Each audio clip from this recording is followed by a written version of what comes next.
maa ngi leen di nuyu yéen ñëpp tey nag dama leen a bëggoon a wan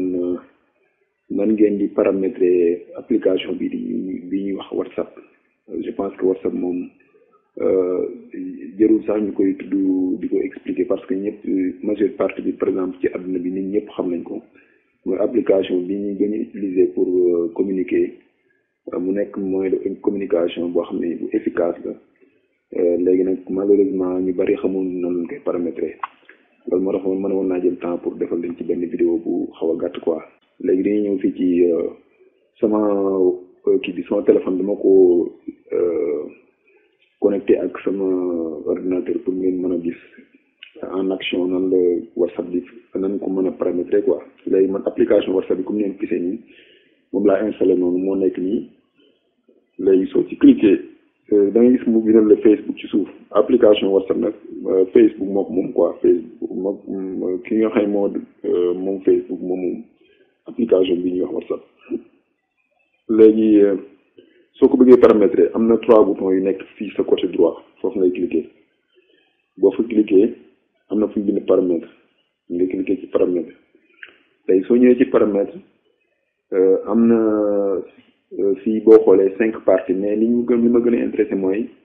man 4 parties yi par exemple mel na compte discussion notification ak utilisation des données stockage léegi surtout compte bi léegi nañ cliquer ci compte ngeen xool yan changement ngeen mën def foofu compte surtout confidentialité bi nañ njëkk dem foofu moom leen lan mooy njëriñam fii daf lay permettre par exemple vue A su la neexee mën nga def ba nga xam ne ni boo defee vue A par exemple tout le monde bi ma def nii ñi nga xam ne dañuy yor sama WhatsApp bu ñu xoolee sama WhatsApp danañ gis ba xam connecté nekk naa en ligne wala nekkuma en ligne su ma defee mes contacts bu boobaa sama contact yi ñoo ko mën a gis su ma defee personne cela veut dire que ne kenn du mën a gis ba xam maa ngi en ligne wala mu nekkuma en ligne loolu moo waral léeg-léeg peut-être am na ñoo xam ne mën nga dem seen WhatsApp doo xam ba xam nekk nañ en ligne wala nekkuñu en ligne parce que ça dépend ci ñi utiliser ñi paramètre kii bi vue A bi quoi. bu dee photo profil bi tamit même chose la soo defee tout le monde sa photo profil ñëpp koy mën a gis soo defee mes contacts sa photo profil ñëpp ko sa contact yi ñoo koy mën a gis soo defee personne kenn du mën a gis sa photo profil donc loolu tamit ngeen bàyyi ko xel ñaari astuce yooyu bu dee kii bi moom laa leen bëggoon woon ngeen yooyu moo ci gën a am importance ci man léegi ngeen ñëw fii ci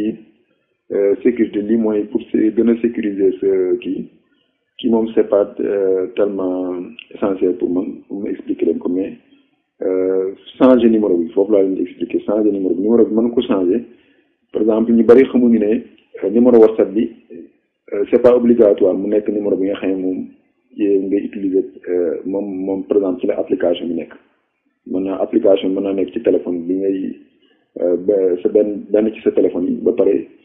sa numéro WhatsApp nekk ci beneen téléphone loolu ñu bari xamuñu ko mais lu possible la daal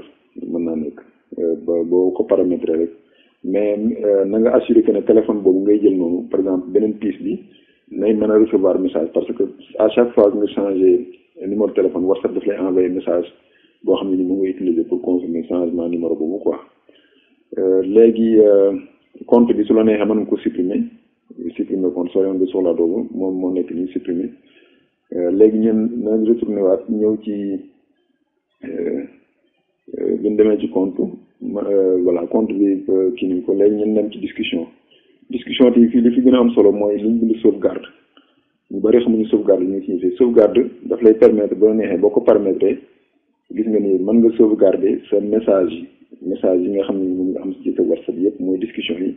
mën ko sauvegarder ci li ñuy wax Google Drive c'est Google Drive foofu mën ko boo ko paramétrer WhatsApp moom mooy dem sa Google Drive bu waaye da ngay joxe sa adresse mail bu ko defee WhatsApp dem ci sa man dama préféré pour bañ a sauvegarder mais soo ko bëggoon def mën nga ko paramétrer de telle sorte que par exemple mën a nekk par semaine wala mën a nekk par jour bu ko defee sa message yooyu yëpp day dem ci sa Google Drive nga xam en cas bu sa téléphone réeroon da nga mën a ñëwaat da nga mën a demaat sa Google Drive pour récupérer message yooyu loolu tamit lu am importance loo xam ne nii peut-être ñu bari xamuñu ko léegi bu ñu jógee ci discussion yi ñu dem ci notification yi tamit moom mën naa amal njëriñ lu bari parce que am na ñoo xam ne seen téléphone sonné gi muy sonné daf leen di déranger par exemple message bi ñëw sonné léegi soo ko bëggee nit ñi da ngay ñëw fii ñu bind message rek après nga choisir aucun boo defee aucun rek def ok cela veut dire que ne message bi léegi duutu sonné ci sa par exemple ñu lay envoyé message ci WhatsApp bi duutu sonné comprendre nga bu dee ci groupe yi tamit groupe yi am na message mën nga ñëw fii ñu bind groupe après moom tamit boo choisir aucun groupe yi nga bokk yëpp message yi mën naa bañ a sonné nga xam ne de ce fait loolu dina la tranquilliser tuuti ba nga xam ne sa téléphone message yi li muy bari fii bu ñëwee di sonné loolu tamit astuce la boo xam ne ni da bëgg ñu bari yi xam ñi xam ko xam ne lu paramétrage bu am solo daal ci côté boobu. Utilisation des données stockage fii tamit daf lay permettre boo neexee boo bëggee raxas par exemple boo bëggee raxas yenn message yi ci WhatsApp bi mën nga ñëw fii boo demee utilisation du stockage boo fi ñëwee automatiquement da ngay gis discussion yi nga am ak yeneen sa contact yëpp ak groupe yi nga ko amal ak yëpp bu ko defee boo xoolee discussion boo xam ne intéressé wu la wala mën nga ko effacer boo ci cliquer rek boo cliquer ci benn discussion boo xam ne par exemple intéressé wu la wala demee noonu da nga ko bëgg effacer léegi da ngay ñëw rek automatiquement bu ko defee nga mën ko par exemple discussion mën nga ñëw fii après boo ñëwee boo defee libérer l'espace rek après day effacer wu comme ça nga mën a libérer espace boobu quoi loolu tamit lu am solo la ci côté paramétrage bi léegi daal loolu laa ne woon naa leen ko wan pour ngeen xam ko leneen loolu mooy ci xaw a tënk daal paramètres yi nga di gën a soxla pour WhatsApp bi parce que gis naa ne ñu bari dañuy xaw a am problème pour paramétrer seen WhatsApp daal léegi tamit retourner suñ ñëwee ci discussion bi par exemple soo bëggoon a envoyé benn photo comme photo bi ngeen gis nii ma envoyé dama ko modifier léegi photo bi par exemple soo cliquoon fii ci photo comprendre léegi nga choisir ñu choisir fi benn photo rek comprendre gis ngeen comme ni ñu choisir photo bi nii après soo ñëwee fii nii pour bind la boo bëggee bind ci photo bi par exemple boo bëggoon bind benn affaire ok wala demee noonu comprendre léegi loolu daf lay permettre gis nga nii ok baa ngi nii gis nga nii léegi su la neexee mën nga changer couleur bi sax gis nga voilà ni nga loolu daf lay permettre su la neexee tamit mën nga ci yokk par exemple ay sticker comme yi dem nii ça dépend yaay xool photo bi ni mu la arrangé rek nga yokk ko ci photo bi di la placé après léegi soo defee yooyu yëpp moom pare après nga daal di envoyé boo ko envoyé rek kooku day daal di jot photo bi nga xool les réglages yi ñu ci bëgg a def yooyu parce que lii yëpp daf lay permettre pour nga mën a lii pour loxo la boo bëggoon bind ak loxo loolu yëpp daf lay permettre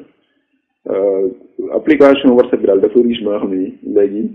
nga envoyé photo bi yooyu yi ay genre kii la yoo xam ne nii ñu bëri xamuñu ko loolu daal laa ne woon ci tënk naa leen ko présenter pour WhatsApp parce que WhatsApp application la boo xam ne nii vraiment application bu am njëriñ la application la bu siiw boo xam ne presque mën naa wax ne genn wàllu nit ñi ci àdduna bi wala lu ko ëpp ñu ngi koy utiliser waaye nag malheureusement tamit léeg-léeg day am ay dérapage may conseil ñëpp ne WhatsApp boo ko utiliser ci anam bu efficace mën na la amal njëriñ lool ci soit ci sa liggéey soit ci sa communication ak say am di jàmm waaye tamit gis naa ne daal ñu bari dañ koy utiliser ci yeneen anam yoo xam ni du anam yi gën daal ñu gën a moytu utilisation yooyu noonu di wax ne loolu laa ne woon naa leen ko indil comme information ci WhatsApp bi di leen jaajëfal baax na